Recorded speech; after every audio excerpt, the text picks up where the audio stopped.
"No, don't move," he added as Arthur began to uncurl himself. "You'd better be prepared for the jump into hyperspace.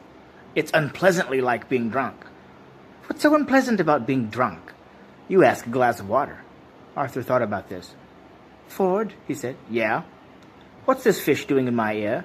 "It's translating for you. It's a babblefish. Look it up. In the book, if you like."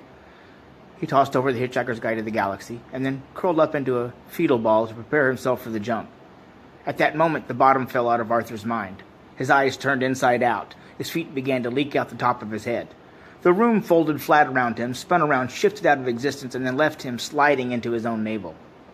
They were passing through hyperspace. "The babblefish," said the Hitchhiker's Guide to the Galaxy quietly, "is small, yellow, and leech-like, and probably the oddest thing in the universe. It feeds on brainwave energy received not from its own carrier, but from those around it. It absorbs all unconscious mental frequencies from this brainwave energy to nourish itself with.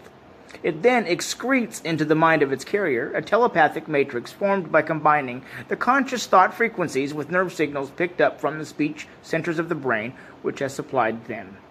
The practical upshot of all this is that you stick a babblefish in your ear, you can instantly understand anything said to you in any form of language. The speech patterns you actually hear decode the brainwave matrix which has been fed into your mind by the babblefish. Now, it is such a bizarrely improbable coincidence that anything so mind-bogglingly useful could have evolved purely by chance, that some thinkers have chosen to see it as a final and clinching proof of the non-existence of God. The argument goes something like this.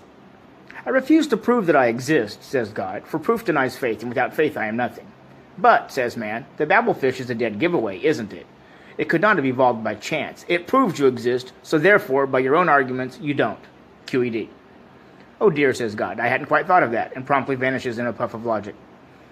"Oh, that was easy," says man, and for the encore, goes on to prove that black is white and gets himself killed on the next zebra crossing. Most leading theologians claim that this argument is a load of dingoes' kidneys, but that didn't stop Ulon Kulafid making a small fortune when he used it as the central theme of his best-selling book. Well, that about wraps it up for God. Meanwhile, the poor babblefish, by effectively removing all barriers to communication between different races and cultures, has caused more and bloodier wars than anything else in the history of creation.